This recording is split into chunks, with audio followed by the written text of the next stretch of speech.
और अब बात आतंक के दूसरे चेहरे की, जिसकी आज बहुत चर्चा हो रही है।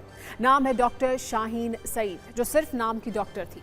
असल में वो अल फलाह विश्वविद्यालय में प्रोफेसर बनकर डॉक्टर मुजम्मिल शकील के साथ जैश के फरमान का पालन कर रही थी। अब शाहीन सईद ने पुलिस पूछताछ में जो कुछ बताया है वो चौंकाने वाला है। डॉक्टर शाहीन सईद के अनुसार वो पिछले 2 वर्षों से हमले की तैयारी कर रही थी।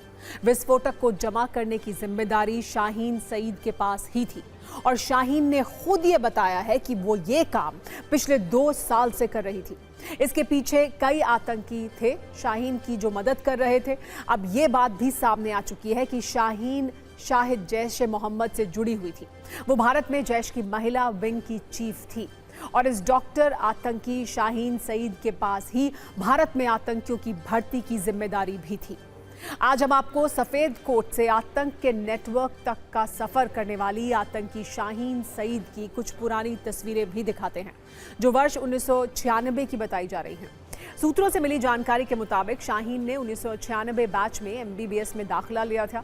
MBBS की पढ़ाई और इंटर्नशिप 2002 में पूरी की। इस दौरान doctor Shaheen medical college campus के गर्ल्स हॉस्टल में ही रहती थी।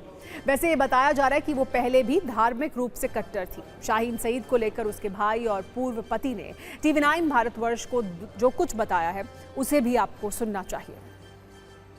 शाहीन शाहिदा इस पूरे मामले में काफी अहम कड़ी हो जा रही है, जो पुलिस के हाथ में और जो रोज नए खुलासे कर रही है। और ये साफ हो रहा है कि शाहीन शाहिदा लगातार इन टेररिस्ट ग्रुप के संपर्क में थी और विस्फोटकों को वो भी इकट्ठा कर रही थी। अब सबसे बड़ा सवाल यह है कि 2900 किलो विस्फोटक तो फरीदाबाद से रिकवर हो गया, लेकिन क्या इन लोगों ने कहीं और भी विस्फोटक छुपा कर रखे हैं, जिनकी पुलिस लगातार तलाश कर रही है।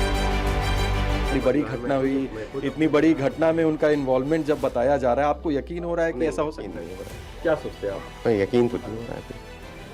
अभी क्या लगता है डॉक्टर पेशे में इतनी मुश्किलों में पढ़ाया मैं फादर ने, तो नहीं लगता ना। हमको नहीं लग रहा कि परवेज जो है, मतलब जो आज नाम जो आया परवेज का, तो हमको नहीं लग रहा कि परवेज है लिप्त है। शाहीन भी लिप्त नहीं है। तो शाहीन अपने परिवार के साथ रहती थी ना, परवेज, दोनों अलग थलग रहते थे बिल्कुल। हाँ, तो वो बात वही तो तलाक भी हो गया था। हाँ, वो तलाक हुआ था। उसके बाद 2012-13 में मेरा डिवोर्स हो गया। उसका मेरा कोई उतना कनेक्शन नहीं रहा, कोई भी रिलेशनशिप नहीं रहा। ना मुझे ये पता था कि वो है कहाँ पे। प्रेजेंट टाइम में भी कहीं नहीं कुछ पता था, और जब से वो कहीं है तब से उन सब मेरा कोई कंटैक्ट नहीं था, नहीं कोई मेरे बच्चों को कंटैक्ट था। हम चूँकि दोनों लोग डॉक्टर थे, दोनों लोग सर्विस में थे, तो भाई उनका इरादा ये था कि हम ऑस्ट्रेलिया में या यूरोप में कहीं पे सेटल हो जाए, क्योंकि उनके बहुत सारे जो ऑफर्स आ रहे थे। एक बार उन्होंने मुझसे बोला कि जफर ऐसा करते हैं, चले बाहर ही चले, यहाँ थोड़ा सा वहाँ ज़्यादा अच्छी लाइफ रहेगी। हमने कहा यार यहाँ कौन सी प्रॉब्लम है, यहाँ तो कुछ था नहीं, और हम लोग में आपस में कोई कॉन्फ्लिक्ट ऐसा था। इस बीच दिल्ली ब्लास्ट में एक नया नाम सामने आया है, जिसे आप आतंकियों की नई ब्रांच भी कह सकते हैं। ये नाम है PAFF, जिसका कनेक्शन दिल्ली ब्लास्ट से बताया जा रहा है। PAFF मतलब पीपल्स एंटी फासिस्ट फ्रंट, यानी PAFF। ये आतंकी संगठन जैश ए मोहम्मद का शैडो ऑर्गेनाइजेशन बताया जाता है। ये जम्मू कश्मीर में PAFF के नाम से उसी तरह ऑपरेट करता है जैसे लश्कर ए तैयबा TRF के नाम से करता है। सूत्रों के मुताबिक PAFF का प्रवक्ता तनवीर अहमद राठरे है, जो सुरक्षा बलों पर हर हमले के बाद प्रेस रिलीज जारी करता था। सुरक्षा एजेंसियों को लंबे समय से शक था कि तनवीर अहमद राठरे उसका असली नाम नहीं है।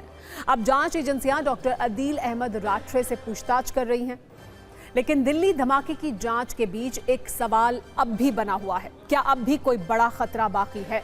ये सवाल इसलिए क्योंकि पुलिस फरीदाबाद में मुजम्मिल शकील के पास से 2900 किलो जब्त कर चुकी है अमोनियम नाइट्रेट, लेकिन अभी 300 किलो विस्फोटक की तलाश जारी है।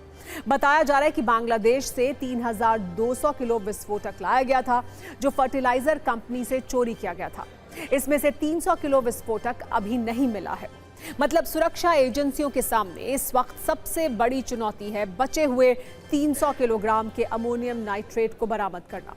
वैसे इस बीच पुलिस को एक बड़ी कामयाबी भी मिली है। पुलिस ने लाल रंग की उस इको स्पोर्ट्स को बरामद कर लिया है जिसकी तलाश लगातार जारी थी। इस कार को फरीदाबाद के कंदावली गांव से जब्त किया गया है। सबसे बड़ी बात यह है कि ये इको स्पोर्ट्स आतंकी उमर के नाम पर ही रजिस्टर्ड है, जिसने लाल किले के बाद I-20 में ब्लास्ट किया था। हालांकि इको स्पोर्ट्स कार का पहला मालिक देवेंद्र को बताया जा रहा है। ये नाम I-20 कार से भी जुड़ चुका है। पुलिस को इको स्पोर्ट्स का रंग बदले जाने का भी शक है। ये कार सीलमपुर के पते पर रजिस्टर्ड है, जिसकी तलाश पुलिस की 5 टीमें बड़ी शिद्दत से कर रही हैं, जो अब मिल चुकी है। मतलब ये कि दिल्ली ब्लास्ट के अभी और कई राज सामने आना बाकी हैं।